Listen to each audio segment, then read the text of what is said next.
नमस्कार, स्वागत आपका के हरियाणा पे। मैं हूं आपके साथ रमेश जाखड़। मेरे पीछे जो आप तस्वीरें देख रहे हैं, जो नज़ारा देख रहे हैं, ये देखने के बाद ऐसा लगता है कि शायद ये सरकारी स्कूल का कोई गेट होगा या फिर किसी के घर का गेट होगा, लेकिन ये दोनों ही चीज़ों के गेट नहीं है।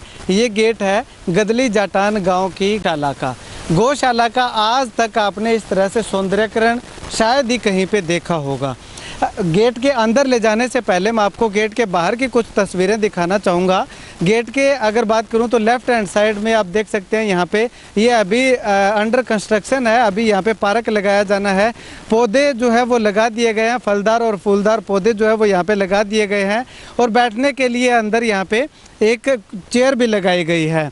इसके अलावा अगर मैं आपको गौशाला के दूसरी तरफ मैं आपको दिखाना चाहूँ तो यहाँ पे पीने के लिए पानी का एक टैंकी लगाई गई है। वाटर कूलर इसमें है। ठंडा और मीठा पानी जो है यहाँ पे आने जाने वाले राहगीरों को मिलता है। अगर मैं आपको दूसरी साइड दिखाना चाहूँ तो गौशाला के बिल्कुल ठीक सामने जो रोड है, रोड के दूसरी तरफ ये बढ़िया अच्छे पौधे जो है वो यहाँ पे लगाए गए हैं। चलिए अब मैं गौशाला के अंदर की तस्वीरें आपको दिखाता हूँ। ये इधर आपको दिखाना चाहूँगा कि गौशाला का जो सामान, जो खाद, माफ़ कीजिएगा, खल चूरी वगैरह जो लाने के लिए जो व्हीकल है और जो गांव से जो राशन इकट्ठा करती है उसके लिए जीप, और यहाँ पे इधर इनका एक स्टोर रूम बनाया हुआ है। और पूरी जो अगर मैं इस प्रांगण को कहूँ तो पूरा इंटरलॉक टाइलों से इसको पूरा सेट कर रखा है। और सामने टॉयलेट आप देख सकते हैं। मैं थोड़ा जूम करके आपको दिखाना चाहूँगा। बढ़िया अच्छी क्वालिटी की जो इसके अंदर टाइल लगा करके बिल्कुल साफ़ सफाई के साथ टॉयलेट का भी यहाँ पे इंतज़ाम किया गया है।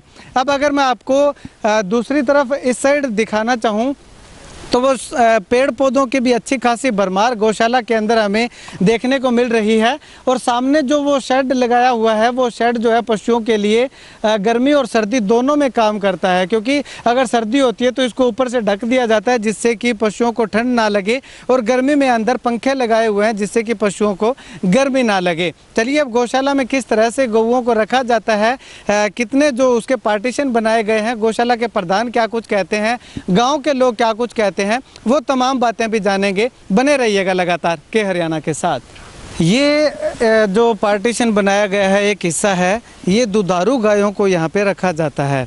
जो गाय दूध देने वाली होती है, या जिसको देसी भाषा में हम कह सकते हैं कि जो ब्याई हुई गाय जो होती है, उनको इस शेड में रखा जाता है, यहाँ खुले में रखा जाता है।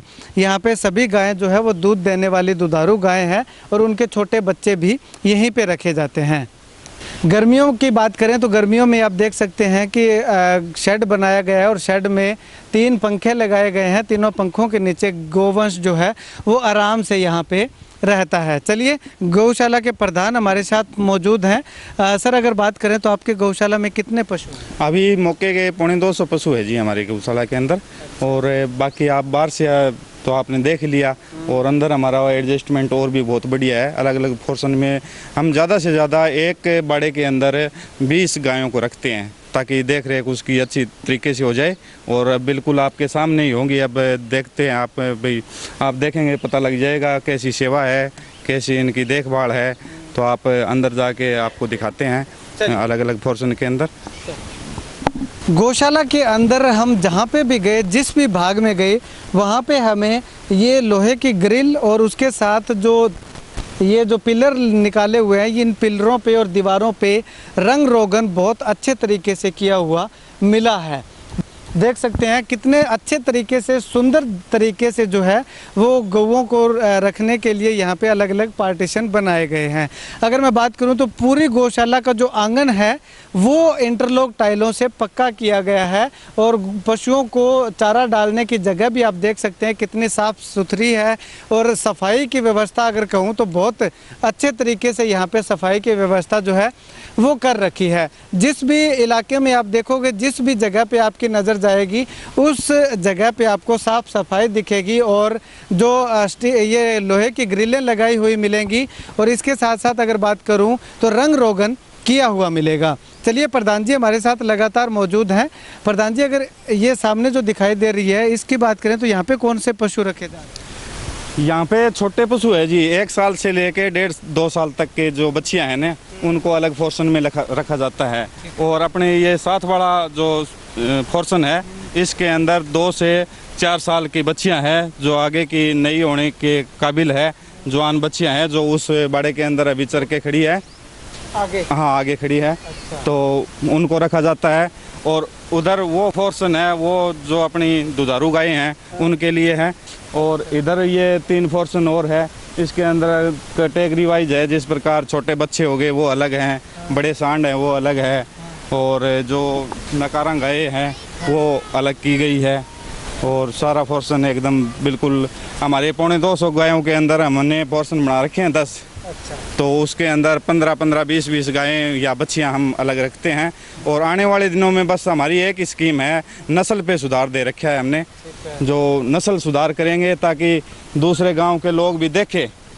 अभी लगभग ज़्यादा दूर नहीं है वो मामला, 12 महीनों के अंदर आप देखना गौशाला के अंदर बिल्कुल साहिवाल, गिर नस्ल और थारपार की जो देसी नस्लें हैं वो इस गौशाला के अंदर मौजूद मिलेगी।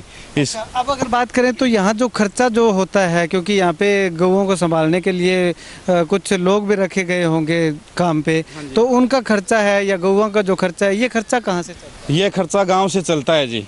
हमारा गाँव छोटा ज़रूर है, 200 ही घरों का गाँव है, लेकिन युवा साथियों का सहयोग और गांव का सहयोग इतना ज़्यादा है। छोटा गांव देखते हुए अगर आप बात करो, एक बार वीडियो इधर घुमा के दिखाओ, हर पशु की सेहत में कोई फ़र्क नहीं है। जिस प्रकार हम घर में पशु पालते हैं ना, उस सिस्टम से हम गौशाला के अंदर इनकी सेवा करते हैं।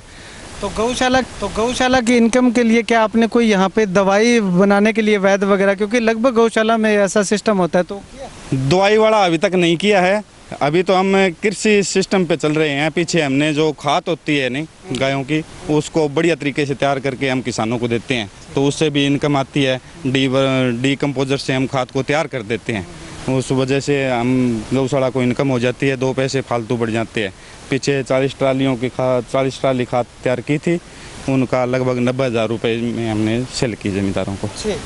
अब यहाँ पे अगर गांव के लोगों के सहयोग की बात करें तो यहाँ पे आप देख सकते हैं, ये जो तमाम लोग हैं ये शाम के समय में और सुबह सुबह के समय में यहाँ पे इससे कई गुना ज़्यादा जो लोग हैं वो आते हैं। हालांकि 200 घरों की आबादी वाला ये गांव है गदली जाटान, और यहाँ पे गौशाला की अगर स्थिति देखें तो ऐसा लग रहा है इससे अगर 5000 घरों की आबादी वाले गांव से भी कहीं अच्छी कहूँ तो कुछ गलत ना होगा।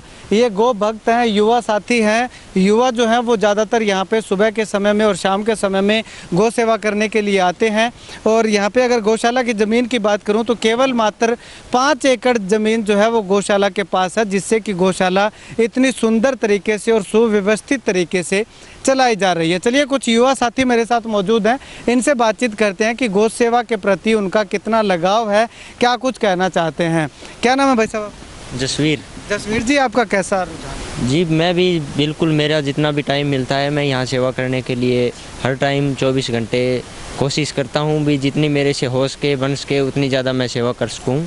और बाकी युवा साथी है जो भी यहाँ मतलब आते हैं, और अगर ज़रूरत पड़ती है तो बाहर से अगर हम किसी को भी युवा साथी को अगर बोलें कि ये काम है तो एक बंदे की ज़रूरत हो तो वहाँ 4 बंदे हमें तैयार मिलते हैं गौशाला में सेवा करने के लिए। यानी कि पूरे गांव का अच्छा हाँ जी, बहुत बिल्कुल बहुत बढ़िया सहयोग है गांव का। ऐसा हमारे गांव, छोटे से गांव को देखते हुए हमारे गांव में जो गौशाला बनी हुई है वो राजवीर प्रधान जी है, उनकी जो मेहनत और जो पूरे गांव का जो सहयोग है उसको देखते हुए जो हमारे गांव की जो गौशाला है वो आप आसपास कहीं चले जाओ ऐसे देखने को नहीं मिलेगी। यहाँ सारी चीज़, हर चीज़ की सुविधा है। छोटे पशुओं का अलग बाड़ा बनाया हुआ है, जो दुधारू पशु है उनका अलग बाड़ा बनाया हुआ है, और बाकी जो गर्मी या सर्दी है उनके अलग अलग शेड बनाए हुए हैं। देखो जी, बहुत बढ़िया गौ सेवा की भावना गौ सेवा की लेकर आते हैं। कम से कम गांव में से 50 से 60% लोग इसमें जागृति पूरे टाइम निकालते हैं। चलिए यहाँ पे एक गौशाला का जो खुद का एक मेडिकल है, क्योंकि इनका कहना है कि ये दवाइयाँ जो है वो मेडिकल स्टोर से नहीं लाते, एक एक दो दो जो दवाई चाहिए होती है, अगर कोई गोवंश बीमार पड़ जाता है तो उसके इलाज के लिए यहाँ पे मेडिकल, एक छोटा मेडिकल, मिनी मेडिकल इसको हम कह सकते हैं कि खुद का इन्होंने गौशाला ने बना रखा है। यहाँ पे तमाम वो दवाइयाँ जो हैं वो उपलब्ध हैं जो गोवंश के बीमार होने पे अक्सर जो जिनकी ज़रूरत होती है। चलिए यहाँ पे जो VLD डॉक्टर हैं वो भी हमारे साथ मौजूद हैं। भाई साहब अगर बात करें तो ये जो मेडिकल आपने एक मिनी मेडिकल बना रखा है, इसका बनाने का क्या उचित है? गाँव में मेडिकल है, वहाँ से भी दवाई ला? नहीं सर, एक तो मतलब ये अब हमारे गांव में छोटा गांव है, मेडिकल है नहीं, और अगर बाई चांस रात में अगर कोई पशु बीमार हो जाता है या इमरजेंसी के लिए हमको दूसरे गांव जाना पड़ता है, तो उसके लिए हमने पहले ये सारी लगभग जो ज़रूरत की दवाइयाँ हैं वो हमने यहाँ मंगवा के रखी हुई है। अगर कोई रात को इमरजेंसी में अगर ज़रूरत पड़ती है या दिन में भी अगर यहाँ एक बंदा हो तो यहाँ से उठा के, जैसे मैं हूँ तो एक और हेल्पर को लेके यहाँ से इलाज कर सकता हूँ मैं, मेरे को भी दूसरे गाँव जाना नहीं पड़ता। अब तक मैंने आपको जितनी भी गौशालाओं की तस्वीर दिखाई, उन सब गौशालाओं में से अगर इसको मैं सबसे उत्तम अगर बात कहूँ गौशाला की श्रेणी में रखूँ तो कुछ गलत ना होगा, क्योंकि ये जो गौशाला है इसमें अगर जैसे ही मैं यहाँ से निकल रहा था तो लगा कि शायद कोई स्कूल होगा, लेकिन स्कूल नहीं था। जब पता किया तो गौशाला है, तो सोचा क्यों ना आप लोगों को भी इस इतनी सुंदर गौशाला का भ्रमण करवा दिया जाए। तो आप इस गौशाला के बारे में क्या कुछ कहते हैं, कैसा आपको यहाँ का सिस्टम लगा, वो कमेंट करके आप बता सकते हैं। और अगर मैं बात करूँ तो गौशाला में पूरी जो सुविधा है वो चाक चौबंद है। सफाई की बात करूँ तो पूरे तरीके से सफाई जो है, गो वंश के जो नीचे जो गोबर होता है वो समय समय पे उठा दिया जाता है। ये नहीं है कि सुबह का गोबर जो है वो शाम को एक समय में ही उठाया जाता है, सुबह का गोबर जो है वो सुबह उठाया जाता है, शाम के समय में उठाया जाता है।